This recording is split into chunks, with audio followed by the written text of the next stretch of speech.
Welcome to the Create a New You show, helping you to do better, go further, have greater, feel exceptional, and improve the quality of your life.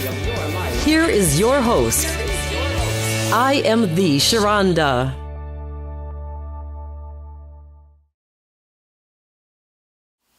Hi, I am the Sharonda, and this is the Create a New You show. Today's topic of discussion is heart health. Today I'm here with Carlita Vasser, and she is an American Heart Association multicultural power ambassador. Thank you so much for joining the show. Thank you for having me. Now, first tell us, what is a power ambassador? Well, our goal is actually to educate the community on heart awareness, heart disease, and heart health. Okay, that sounds fair. Okay, so I want to talk about heart attacks. Okay. Now, what is a heart attack? Actually, a heart attack is heart death. I hate to sound so just blunt and frank, but that's really what it is. It's a depletion of oxygen to your heart that can actually cause chest pain, and the heart slowly dies. Wow. Yeah. So, right. Wow. That is intense. Yes, it is. And the thing about a heart attack is there are so many different phases of a heart attack. So you see these sitcom heart attacks where somebody's on TV and you know they're having a heart attack. And then there are subtle heart attacks where, somebody goes around, it could go on all day. Now, how would you know? There are multiple. Or what are symptoms of a heart attack? Well, usually right away it's heart pain, chest pain. They know they have chest pain. However, it varies. And some people, they'll say it's a mild heart attack. There's really nothing mild about your heart death, okay? Right. The depletion of oxygen to your heart is what, intensifies the pain. Some of the signs and symptoms are jaw discomfort. It could be light mental pain, radiating up and down your left arm. It could be, pain in your neck. Just discomfort. Sometimes people will say, well, I just have really bad gas. I was thinking that. Underneath their arm, and they're like, oh, what's wrong with this? I have had gas, and it's gone on a couple of days. So, and they could be a sign of a heart attack. Now, the pain that you may feel in your chest, is that like a pressure, or is it like a stabbing pain? Is it like you got punched in your chest? What type of pain? It can be all of the above. All of the above. All of the above. It varies. There's actually studies that it varies on a man and woman as well. Sometimes women will have more of the jaw pain or jaw discomfort and the tingling sensation in their faces. And then a man might actually have the, stabbing, crushing pressure as well. So is there any maybe shortness of breath at all? Yes, there's shortness of breath, but the shortness of breath can actually start before the heart attack. A lot of people will say, well, I've just been really short of breath, and you ask them, do they have respiratory problems? But it's not the respiratory problems that's causing the shortness of breath. It's actually the cardiac heart problems that's causing the short of breath. So that usually is one of the precursors, or things that you see before you even get to the point where you are having a heart attack. Okay. Now, how can we prevent heart attacks? What can we do on a daily basis, maybe? Well, a couple of things. One, I always tell everybody, know your family tree. You have to know, the health history of your family. Are you more susceptible to a heart attack or heart disease? Also, know your own body, your numbers. Have you been to the physician to check out your cholesterol levels? Do you know what your weight is? There are a lot of studies out there as well, and a lot of information about, just kind of being aware of, your BMI levels. And we hear that all the time, the body mass index. Yes. But you should know your BMI. Are you overweight or obese? Things that you can do also, it consists of activity. It does not have to be, a whole hour cardio workout or a Zumba routine. I don't even know if I'm that coordinated for a Zumba routine. I know I'm not. But It could just be something that's simple as parking further away from the grocery store, walking up, taking the steps instead of the elevator, especially if you're physically able to do so. There are multiple chair exercises, so there even somebody who's in a wheelchair can perform physical activity in the wheelchair or even in the bed. There are exercises, they call them the canned good routine, where you can utilize canned goods as a weight versus going to physically purchase weights. And it fits nicely in your hand, that canned good. Correct. Yeah. And then you can reuse it and actually open it up. Right, and have your meal. But the flip side of that is canned goods probably only good for the weights because canned vegetables are loaded in sodium. So they do want to decrease their sodium. So you really want to use those as weights and not as food. Okay, all right. Well, that's a very inexpensive weight. Right. And decreasing the sodium. So most people will hear decrease your sodium and they don't know. Well, decrease salt. Well, I don't put salt in my food. Those prepackaged foods carry a lot of salt. Correct. Not just prepackaged foods, but just the breads are hidden salt. Yeah. Loaded in hidden salt. And so that one wonderful extra biscuit that you've had, and instead, I don't know anyone who can only eat one biscuit. I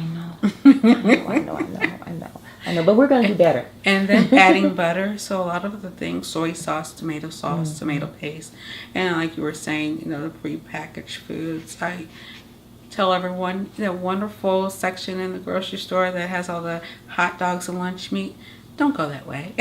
Just bypass everything in that section.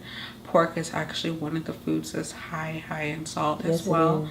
And so I'm not going to tell everybody, to decrease their pork content, but just be cognitive of how much they're eating in general. Deli meats, if you know this, deli meats in the deli section, they do not last as long, and that's because they have less salt. So they have less preservatives. So usually a deli meat will only last 3 days, and that's why people go get the pre-packaged. Right, so it lasts longer. But it's really actually helping us not to last longer. Correct. And you want to live as long as possible. Sure. In order to stay alive, there are a couple other things we can do.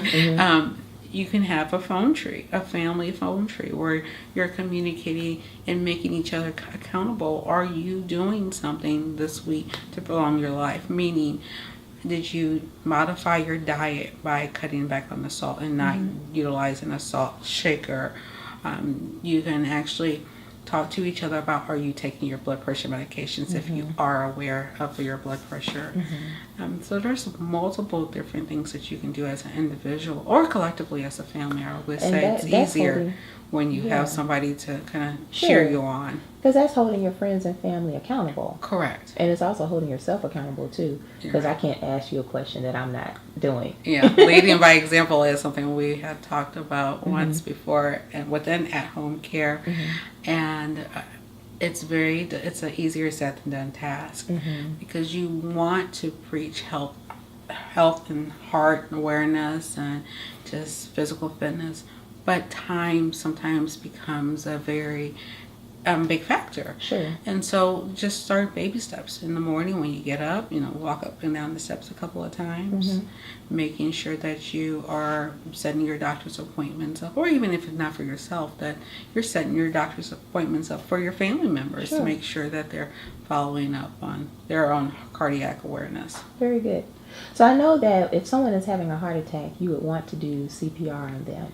But say, for instance, you're in a situation where a person has not had CPR training, but they are in the presence of someone that may be having a heart attack. What should we do? Okay, first and foremost, irregardless of whether or not you are the person having a heart attack or you're the person watching someone have a heart attack, call 911 immediately, right away. Don't drive yourself or drive the individual to the hospital because that happens a lot. You do not want to sit there and prolong the time, especially if you're by yourself and going to need to perform CPR. Call 911 first and then start the CPR if you are CPR trained.